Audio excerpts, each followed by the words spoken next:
د امو سیندیزي حوزې د تحکیماتو مسؤلینو د کندوز په امام صاحب ولسوالۍ کې د دغه سیند د سواحلو د پروژې له روان بهیر څخه څارنه وکړه. د دغه ولایت د امو سیندیزي حوزې د تحکیماتو ریاست چارواکي د دې پروژې د چارو د کیفیت ډاډ ورکوي او زیاتوي چې ډېر ژر به د یادې پروژې د دویم برخې چارې هم پیل شي.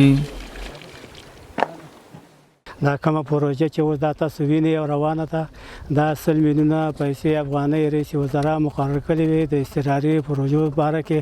په دې کې موږ 4 ولایتونو کې کار پې کړی دی، شبرغان ولایت کې، په مزار ولایت کې، په کندوز ولایت کې، په تخار ولایت کې. د اوبو او انرژي وزارت د دغه پروژو دویم لاټ چې هغه به ان شاء الله قراردادي شرکتونو ته ورکوي، هغه پروژې د هغې کار شروع کیږي. په نږدې ورځو کې به موږ تاسو شاهد چې ان شاء الله د دغه پروژو په ډاون سټریم کې به تر شیرخان بندر پورې دا ساحې ټول ان شاء الله محفوظ شي او پلان مطابق به هغه ډکې چې ضرورت دی ورغول شي.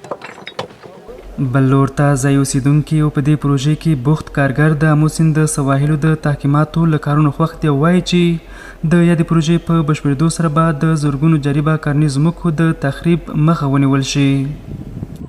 او انجینر صاحبانو پاک خدمت کړی دی. یقینا چې 15 دقیقې په روز کې منظور شوي دي. زموږ آبادي د کرنیزې مځکې کورونه په تخریبات دا دریا موړه هغه راخوندي کړي راته.